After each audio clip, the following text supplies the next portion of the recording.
Salut famille, c'est comment? Ça va non? J'espère que vous allez bien. Amron a fait un live hier. Dames et messieurs, je vous invite à écouter le live attentivement. Vous allez comprendre les dessous. Amron a tout exposé. On écoute. À un moment donné, il y a eu un mouvement qui s'est créé sur les réseaux sociaux,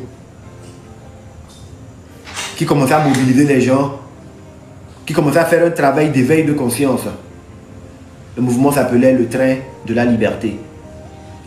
Dans ce train de la liberté, il y avait un de mes amis qui s'appelait Zaga Bombo. Zaga aussi est une personne qui a été en partie rejetée par le système pour les vérités qu'il a eu à dire. D'aucuns diront qu'il a utilisé la mauvaise manière. Soit. Mais la vérité est que Zaga et moi, nous étions un peu dans la même situation. Des artistes qui sont mis de côté parce qu'ils dénoncent. Des artistes mis de côté parce qu'ils disent la vérité. Parce qu'ils osent prendre la parole là où les autres se couchaient. Zaga et moi, nous avons commencé à discuter. Dans cette période-là, Raoul Leblanc avait une très grande audience sur les réseaux sociaux, comme il a toujours d'ailleurs. Tobovi PC, pareil. Et quand on voit Jémi, elle était très souvent avec Raoul Leblanc. Quand j'ai commencé à faire les lives où je voulais conscientiser les gens sur leur possibilité à rentrer dans l'arène politique, pas en tant que politicien, mais en tant que citoyen, je n'avais pas une grande audience. J'avais besoin que les gens puissent m'écouter. Je montais de temps en temps dans les lives de Raoul. Je montais de temps en temps dans les lives de Tobovi PC. J'ai mis également, quand il y avait des sujets de béret qui se déroulaient, j'essayais de jouer celui qui conscientisait. Quand j'ai commencé mes dénonciations et je voulais monter dans les lives de Raoul Leblanc, Raoul n'était pas très chaud. Il conseillait même aux gens de ne pas faire comme Amron. Il est au Togo, il le fait, c'est parce que son papa est officier qu'il le fait. Ne suivez pas Amron. Tobovi PC avait peur même qu'on puisse parler de politique dans ses lives. Je parlais avec lui en inbox. Je lui ai laissé des messages inbox pour lui dire: ah, Jémi, tu as une grande visibilité. Permets-moi de faire des émissions avec toi pour que je puisse parler de politique. Parler de ce qui ne va pas dans mon pays. Eux tous n'étaient pas chauds. Eux tous n'étaient pas chauds. Je ne retourne pas dans le passé, je restitue la vérité pour que les gens sachent. Il ne faut pas qu'aujourd'hui les gens pensent que c'est eux qui ont le monopole de la lutte. C'est à eux de décider qui doit parler, qui ne doit pas parler, quelles sont les méthodes qu'on doit utiliser, quelle est la méthode la plus crédible. Cela ne se passera pas comme ça. Le Togo appartient à tous les Togolais, je l'ai martelé.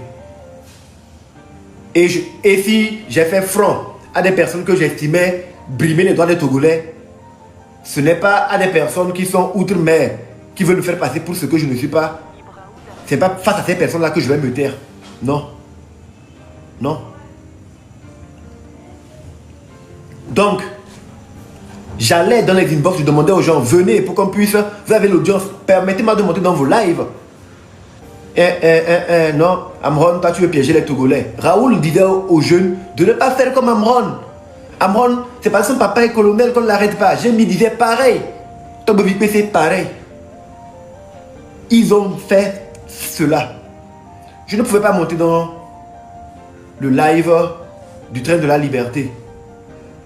Mais il y avait Zaga qui était en train de me motiver. Il y avait Zaga qui me parlait: non, Amron, rejoins le train. J'ai dit: non, je ne peux pas rejoindre le train. Je n'ai pas envie. Je ne peux pas rejoindre le train. Moi, ma démarche, elle est simple. Je veux me placer dans la peau du citoyen. De sorte que les messages que je véhicule, ma manière de dénoncer, sans me faire prendre, en restant dans la légalité, d'autres citoyens aussi puissent avoir envie de le faire. En créant un mouvement, je crée la division. En créant un groupe, je crée la division. En étant dans un parti politique, je me libère et je m'isole. Je me limite, c'est ça le mot. En adhérant à un parti politique, je me limite. Je veux être indépendant. Pour que tous les citoyens togolais, un citoyen lambda puisse avoir aussi envie de faire comme moi. Ils ne voulaient pas monter dans les lives. Bon, ils ne voulaient pas que je monte dans leur live. Je me suis greffé à un mouvement que Raoul a lancé. Le mouvement stop au marché brûlé. Ceci dit en passant, récemment, un marché a encore brûlé. Je ne sais pas si c'est vrai ou c'est faux, mais bon, je pense qu'il serait vraiment temps de trouver des solutions définitivement. Donc je me suis greffé au mouvement Stop au marché brûlé de Raoul. Et dans cette dynamique, je dénonçais avec véhémence ce qui n'allait pas dans le pays. Je dénonçais. Et je demandais à Raoul, stop au marché brûlé, comme on le dit là. À la fin, c'est quoi la suite? Il me dit, ben non, il n'y a rien à la fin. Il veut juste lancer cela pour que d'ici la fin, les gouvernants puissent réagir. Je dis, mais et s'ils ne réagissent pas? Ils disent, ben ça va rester comme ça. Je vous fais la genèse de comment les choses se sont faites pour que vous compreniez. Il ne faut pas qu'aujourd'hui des gens qui hier étaient des fuyards, pendant que tout est cuit, tout est bien préparé, ils viennent se greffer à la chose et faire comme si c'est eux qui ont la légitimité. Ce n'est pas comme ça. Je me suis tué parce que je ne voulais pas en ces périodes-là qu'on pense que je veux vraiment diviser. Et j'ai prévenu des gens que vous avez menti. Vous avez menti et je vous le prouve. Je ne sors pas le dire publiquement parce que si je sors le dire publiquement, on dira que mais Amron est votre gars et vous montez dans son compte. Si Amron est votre propre gars, vous montez dans son compte ainsi, ben, et ce dont vous parlez. Donc ressaisissez-vous. Vous avez voulu continuer parce que vous me prenez pour un abruti, pour un con, parce que vous vous dites que je ne peux pas m'exprimer. Mais non.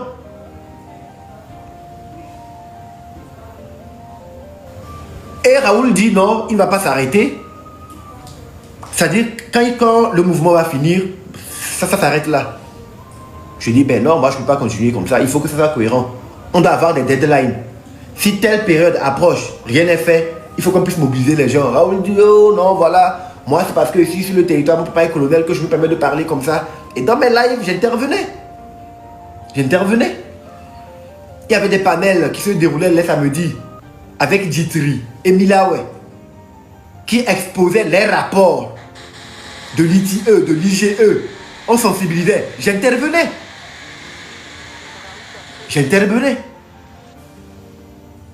Je prenais des risques, j'étais sur le territoire. Et les gens se posaient des questions. Mais Amron, il est au Togo, il parle comme ça. Jusque-là, je n'insultais pas. Mais je dénonçais avec véhémence. Et je disais aux gens, nous avons le droit de dénoncer. Il faut connaître nos lois. Il faut connaître nos droits. Il y a une manière que nous puissions dénoncer sans nous faire prendre. C'est cette manière-là que je veux enseigner aux jeunes. Mais dit non, faut pas. Les Raoul disaient non, faut pas écouter Amron. Raoul va témoigner.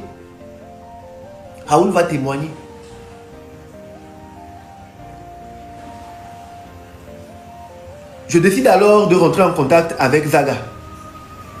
Parce que, en ce moment, il venait de se produire un problème dans un live justement avec Zaga et Markanda.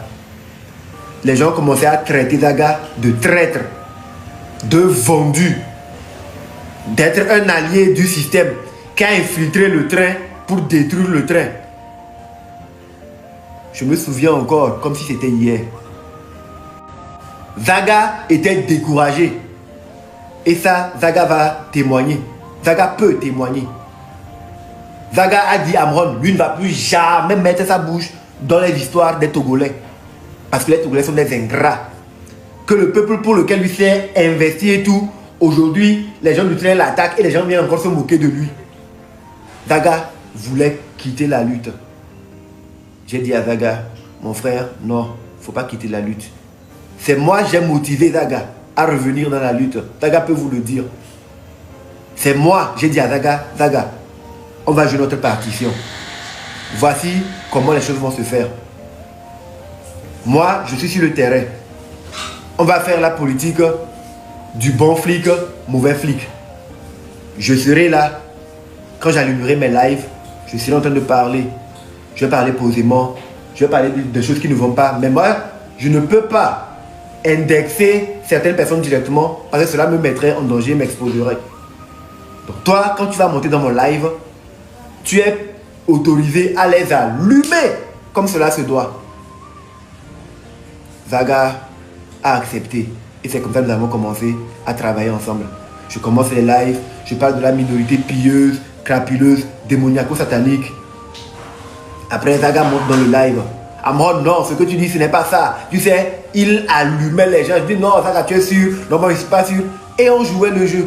Je montais même dans les lives de Papson pour lui dire que moi, là où je suis arrivé aujourd'hui, je suis une tête brûlée.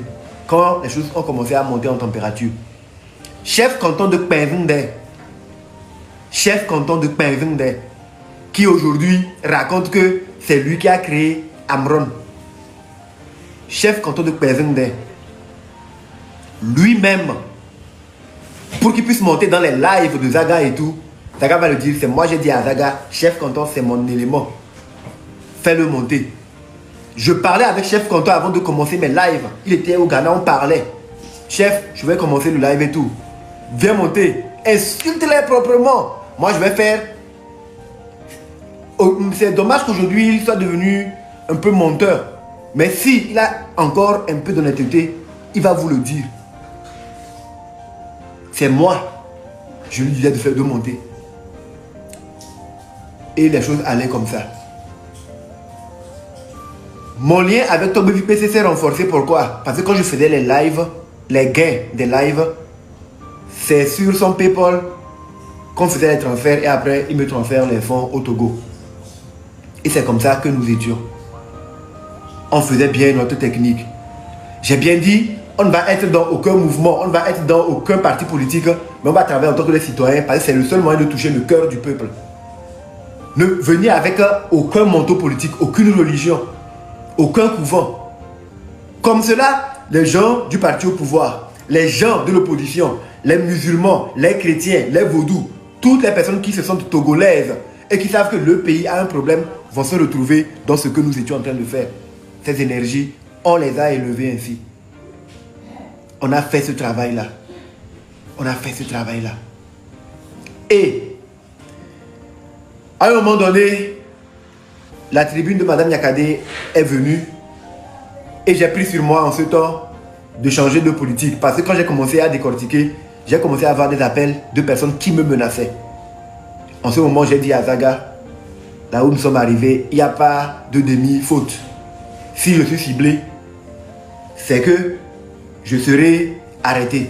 Il faut qu'on m'arrête pour que cela se déclenche. Mais comme il n'y a pas de demi-faute, je vais aller dans la deux-mesure.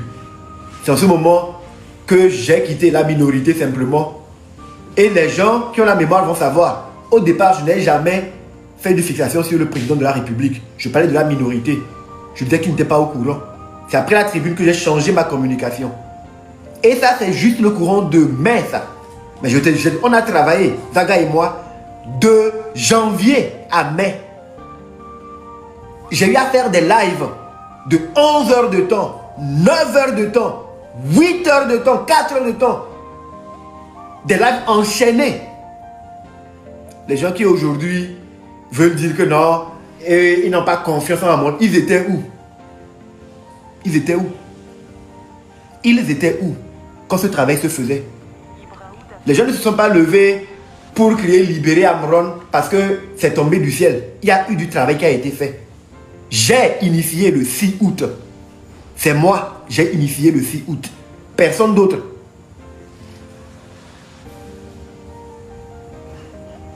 Et le 6 août, les gens sont sortis, je l'avoue aujourd'hui, pour réclamer la libération d'Amron. Plus que le Togo, les gens qui sont sortis le 6, c'était beaucoup plus pour Amron. Je l'avoue. Mais si je suis allé jusqu'à essayer de casser cette aura que j'avais, essayer de m'humilier devant toute la nation pour obtenir la protection des proches et la libération de certains, il y a bien des raisons. Et c'est ce que je suis en train de vous raconter. Après avoir fait tout ce travail-là,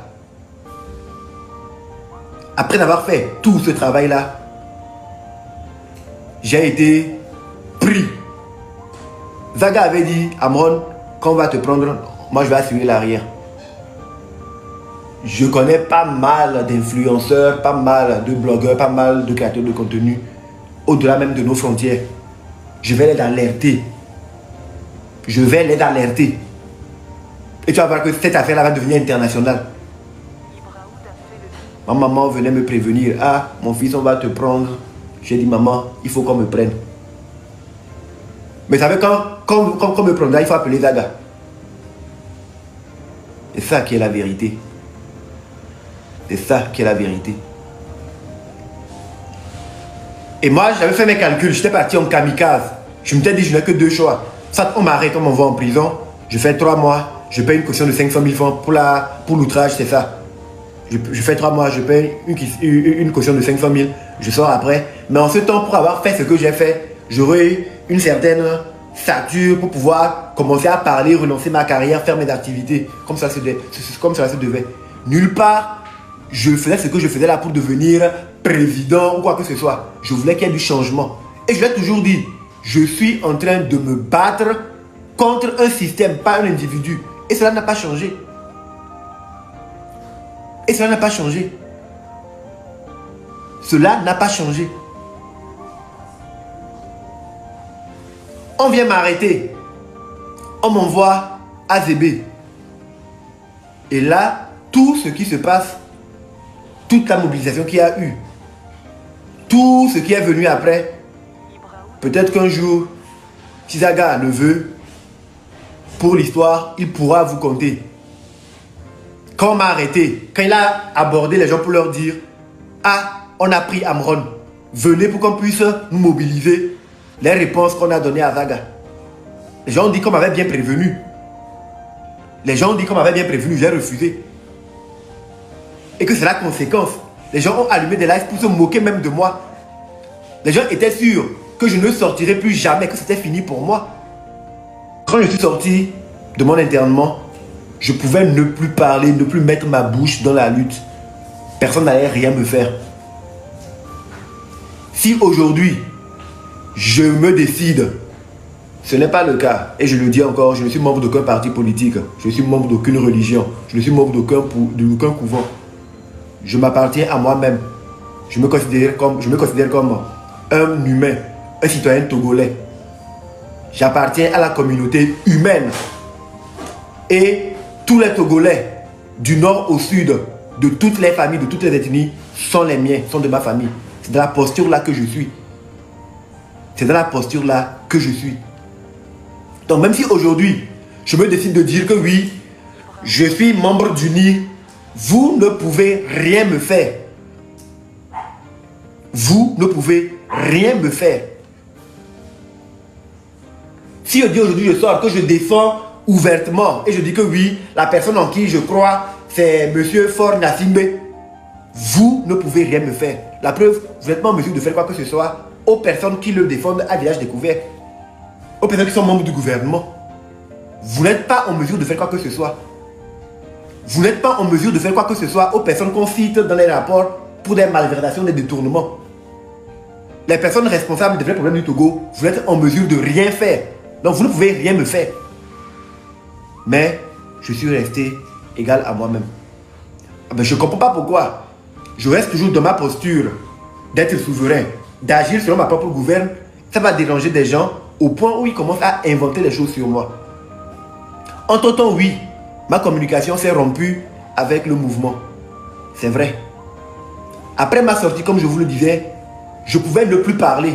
Mais j'ai pris sur moi de parler parce que j'étais engagé à voir le changement venir dans mon pays. J'ai pris sur moi de faire des révélations assez graves. J'ai pris sur moi de le faire. On m'a arrêté le 26 mai. J'ai été interné le 27 mai. Il y a eu le mouvement le 6 juin. Des gens ont été arrêtés. La plupart ont été libérés le 10 juin ou quelques jours après, si je ne me trompe. Moi, j'ai été libéré le 21 juin. Personne n'est mort. Aucun mort. Donc, c'est une aberration de dire que Amron, en 2025, les gens sont sortis et sont morts pour toi. Personne n'est mort pour Amron. Ça, il faut qu'on soit clair là-dessus. J'avais pris sur moi de l'accepter, de dire que les gens n'ont qu'à le dire. Maintenant, comme je vois que les gens veulent surfer sur ça pour casser l'image, pour faire n'importe quoi, je vais restituer les faits. Personne n'est mort à cause d'Amron.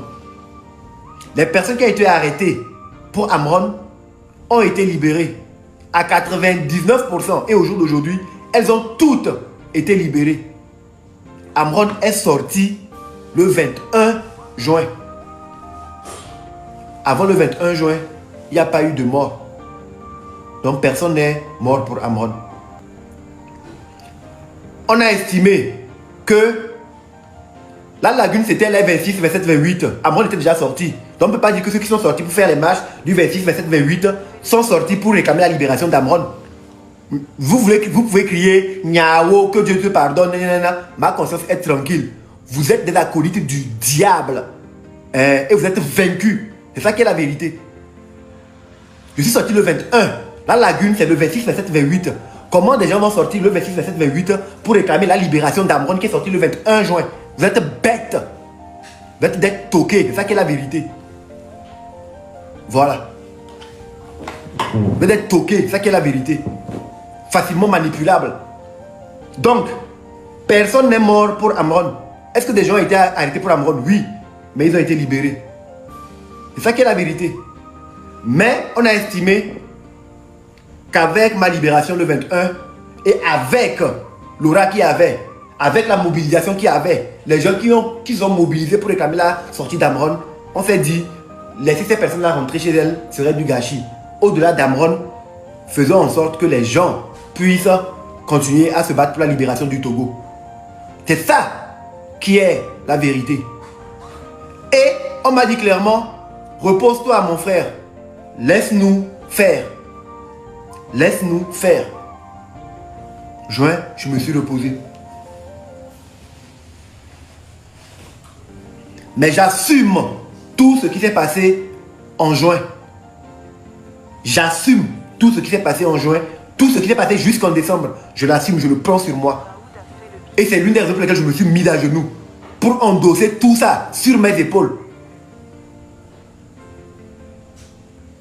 Les gens se sont mobilisés parce que Amron avait fait quelque chose qu'ils ont trouvé que c'était remarquable. Les gens ont continué à sortir parce qu'ils ont estimé que c'est ce que Amron voudrait. Ils sortent pour venger Amron. Ils sortent parce que Amron a été torturé. J'ai conservé mon énergie là-dedans. Juin est sorti. Je ne me sens pas ingrat. Le moins du monde. Je ne me sens pas ingrat. Et il a été question, maintenant, qui est la popularité? Tout le monde vient me dire, Amron, il faut que tu crées un parti politique. Amron, actuellement, si tu crées un parti politique, toute la jeunesse, les dames du marché, les populations seront derrière toi. Et je vais commencer à t'appeler Amron président, Amron président. Mais nulle part, quand je faisais ce que je faisais, j'avais dit que je voulais être président. Je sors quelque chose me tombe dessus. Et j'ai refusé de créer un parti politique. Je continuais de discuter avec Zaga. C'est mon gars, je ne vais pas le nier. Et je ne vais jamais le renier. Je ne suis pas dépressif. Je suis en train de vous dire la vérité. Et elle choque votre confiance. Parce que vous préférez vous accommoder avec les mensonges. C'est ça qui vous arrange. Voilà. J'ai continué à parler avec Zaga. Il m'a dit, il faut qu'on mette sur pied un mouvement. Et je veux que tu sois le président de ce mouvement-là parce qu'aujourd'hui, les gens sont derrière toi. On va faire le travail qu'il faut pour te hisser haut. J'ai dit à Zaga, ça va être une erreur stratégique que je sois dans un mouvement. Il faut que tu sois le président du M66. J'ai dit non. Le M66, c'est le mouvement du 6 juin. Parce que c'est toi qui j'ai dit non. Quand j'ai initié le 6 juin, ma méthodologie avait été claire. Et c'est l'une des raisons pour lesquelles j'ai été désactivé. Je partais sur une action non violente et tout parce que j'étais sur le territoire et je pouvais assumer cela. Sortons nombreux avec des roses pour dire merci pour les 20 ans de bonne gouvernance, pour tout ce qui a été fait. Tout était stratégique et pacifique. Tout comme la marche du trottoir le 30 août. Tout comme aller balayer le CHU Tocoin. Mes méthodes sont pacifiques et stratégiques. C'est ma manière. Mais quand on m'a arrêté, beaucoup d'autres personnes sont rentrées, qui ont pris le contrôle des choses. Je suis sorti, j'étais en minorité. Je ne peux plus m'imposer à qui que ce soit parce que des gens ont fait un travail pour, en partie, que tu sortes. Et ils attendent des choses de toi. Mais je leur dis, je ne peux pas parce que je connais mes populations. Les gens ne sont pas encore prêts. Non, ils sont prêts, ils sont prêts. Et j'ai déjà fait des lives pour expliquer. Je suis allé au marché, j'ai été surpris à me rendre leader. Je tiens ici à dire un grand merci à Rodako. À Rodako pour tout le soutien qu'il m'a apporté jusqu'à aujourd'hui. Quand il fallait faire la campagne à me rendre leader, en ce moment, j'ai senti les premières frictions. Les personnes normalement pour qui je devais être leader n'ont pas fait la campagne là comme cela se devait. C'était timide et tout. Et puis après, ça a été décidé que pour cette lutte, il n'y a plus de leader. N'est-ce pas? Pour cette lutte, il n'y a plus de leader. Chacun était libre de faire sa bataille avec ses moyens et à sa manière. Donc, du moment où, à la base, je suis avec le M66, après, il n'y a plus de leader.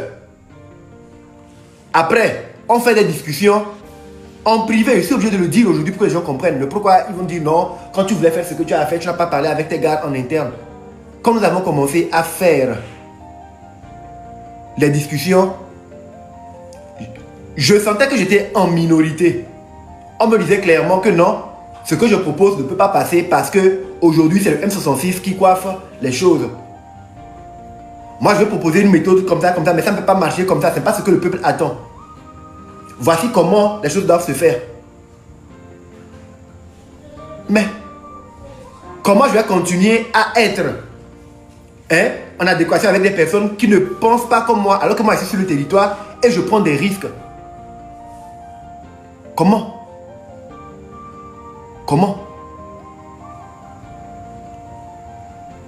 Donc je sors et je dis d'accord, vu qu'il n'y a plus de leader, je vais essayer de travailler sur moi-même. Tout le mois de juillet, je n'ai pas réagi. Après on m'a reproché le fait que je ne me suis pas impliqué pour les manifestations étant sur le terrain. Or les gens sont chauds pour moi. C'est parce que je ne suis pas sorti que les gens qui étaient chauds pour Amron ne sont pas sortis. Je dis ok, donc on va initier le 30 août. Mais voici comment on va le faire. Et j'ai pris sur moi de faire le tour et aller voir les acteurs politiques. De leur demander de s'associer à nous. Je ne l'ai pas fait en tant que membre du M66. Quand même c'était mes gars. Mais je l'ai fait en tant que Amron qui essayait de réunir et le M66. Et c'était dans la posture là que je pouvais être pour que ça marche.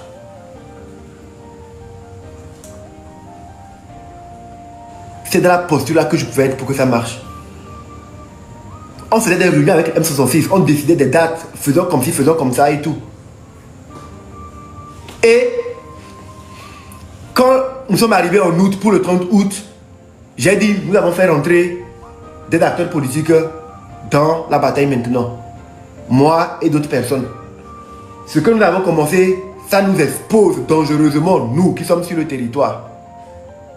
Dans ce cas, il ne faudrait plus qu'on relâche la pression. Après août, il faut enchaîner des dates en même temps. J'ai annoncé le 6 septembre. Le 20 septembre, il devait avoir le sommet pour les panafricains. Avant le 20, on a dit qu'il faut qu'il y ait au moins 3 dates pour que la pression soit maintenue. Comme ça, nous qui sommes sortis le 30, on nous a bloqués chez nous, nous serons protégés. Je l'ai dit ainsi.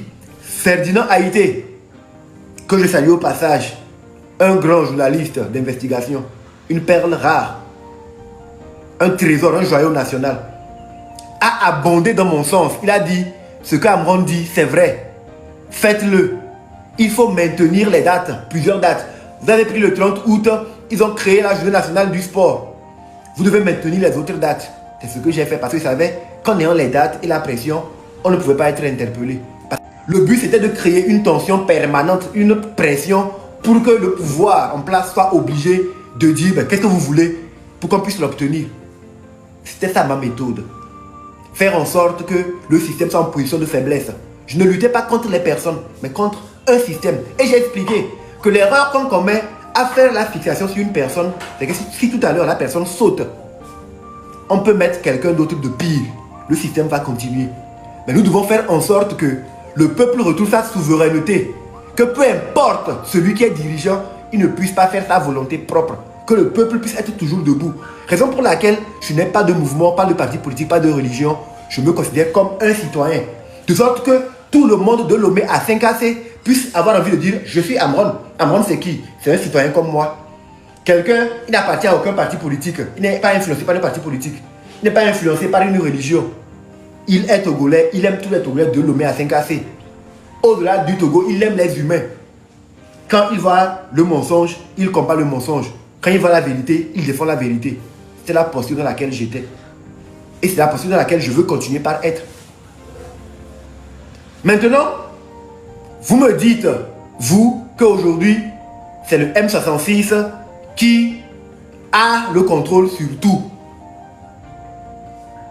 C'est le M66 et les Pachena et Doukwa et les Doudji, là, c'est vous qui décidez en fait. Donc moi, ici, c'est pourquoi je parle de, voilà, aller pacifiquement et tout. Donc à Combe, les positions matin pour nous, pour d'aller me reposer pour que vous fassiez. Non, moi c'est un travail que j'ai commencé. C'est du grand travail que nous avons fait. Malheureusement, on a sauté des manifestations et j'ai été interpellé pour la seconde fois. C'est en ce temps que la femme qu'on appelle table ronde a fait apparition dans l'échiquier. Quand j'étais arrêté, personne n'a subi les interrogatoires que j'ai subis, mais il m'a été posé des questions pendant des heures. J'ai été interpellé le matin à partir de 8 h. Je rentrais chez moi à minuit moins 15 par là, 23h45. Toute la journée, je l'ai passé à la DCPJ. On m'a posé des questions sur mon implication dans la lutte. Mes motivations, qu'est-ce que je cherche? Nous voulons déstabiliser le pays. Nous voulons renverser le régime. J'ai été mis en faiblesse par mes gardes. Pourquoi? Parce que la tête du président a été mise à prix. Et concernant cette histoire, je me souviens bien qu'on a fait une réunion où j'ai expliqué que les gars, vu que maintenant il y a les acteurs politiques qui sont avec nous et que nous sommes sur le terrain, il y a certaines choses que vous ne pouvez pas faire. Parce que si nous nous allions à vous et on travaille ensemble, ce sont des ouvertures qui peuvent permettre au pouvoir de nous prendre. Mettre la tête d'un président à prix n'est pas une action légitime. Et quand tu es sur le terrain, ça peut être un motif pour te prendre, pour t'empêcher de continuer à éveiller les gens. Les gars, faut pas faire ça. Que non, c'est comme ça et tout, ils ne sont pas dans le politiquement correct. Donc c'est pas ça que ça se fait. Moi je ne comprends pas la stratégie, c'est ça. Mais on ne peut pas censé être ensemble. Et la stratégie, maintenant parce que vous avez commencé à aller au niveau de l'ONU, vous me dites que oui, les choses ont changé, c'est... Mais c'est pas ça les gars. Qu'est-ce qui s'est passé? La prime a été doublée. Mais je dis, mais là, non. Moi, je ne peux pas me mouiller, me mettre dans des postures où demain, quand on va me prendre, des charges vont me peser sur ma tête alors que j'ai essayé de travailler pour qu'on évite cela. J'ai compris que le M66 n'était plus un bac pour moi. Il n'était plus une assurance pour moi. Dorénavant, je ne pouvais compter que sur moi-même. Parce que je sais les conditions dans lesquelles on m'a libéré. En sortant d'internement, je n'étais pas censé faire certaines choses. Mais j'ai violé cela. Parce que je me suis dit, je vais être du côté du peuple. Les gens racontent que oui, moi, j'ai annulé ou j'ai retiré les plaintes concernant les personnes qui m'ont torturé. Archi faux. Ma plainte en ce qui concerne le commandant Mbalé est toujours là. Ma plainte en ce qui concerne le colonel Aoui est toujours là. J'ai annulé 2 plaintes. La plainte du professeur Rozo et de son papa. Parce que, après réflexion, je me suis rendu compte. En fait, quand j'ai été torturé, c'est normal que je porte plainte pour la torture. Mademoiselle Rozo est venue. On a eu les échanges que nous avons eus. Quand j'ai pesé le pour et le contre, je me suis dit, mais elle n'est pas finalement venue pour me faire du mal. Parce qu'elle me disait, Amron, on est en train de cotiser une cagnotte pour toi. Et nous ne voulons pas que tu prennes la cagnotte. On regrette ce qui s'est passé. Nous voulons te réhabiliter. Ne prends pas la cagnotte, on va te donner plus. Elle m'a dit, je te parle en tant que sœur. Je connais comment les gens réfléchissent. Si jamais tu prends la cagnotte, tu vas devenir d'abord comme un esclave, on va t'obliger à faire ce qu'il veut. Je dis que c'est impossible. Ils ne sont pas comme ça. Je n'ai demandé, personne ne m'a envoyé faire ce que j'ai fait. Je n'ai demandé à personne de cotiser une cagnotte pour moi, donc personne ne peut me dire demain que tu dois faire ceci ou cela. Je vais prendre la cagnotte plutôt que de prendre l'aide que vous me donnez. Elle m'a dit, je sais pourquoi je te le dis. Si jamais tu acceptes la cagnotte, tu verras que demain ça va te suivre, toi et tes enfants. Tout ce que tu voudras faire, on va te dire que oui, on a cotisé pour toi, on a cotisé pour toi. Ça va te perturber. Il vaut mieux que ça nous quitte Dion plutôt que eux. J'ai dit niet. Et quand ça a commencé, les gens ont commencé à dire voilà, Amron il n'est plus avec nous. J'ai dit mais finalement c'est elle qui avait raison. Parce qu'au prime abord, dès que je suis sorti, avant même le 30 août, dès que je suis sorti, et j'ai commencé à dire que ce n'était pas le président qui a envoyé me faire arrêter ou me faire torturer, les gens ont déjà commencé à dire qu'Amron a minou. Amron est corrompu.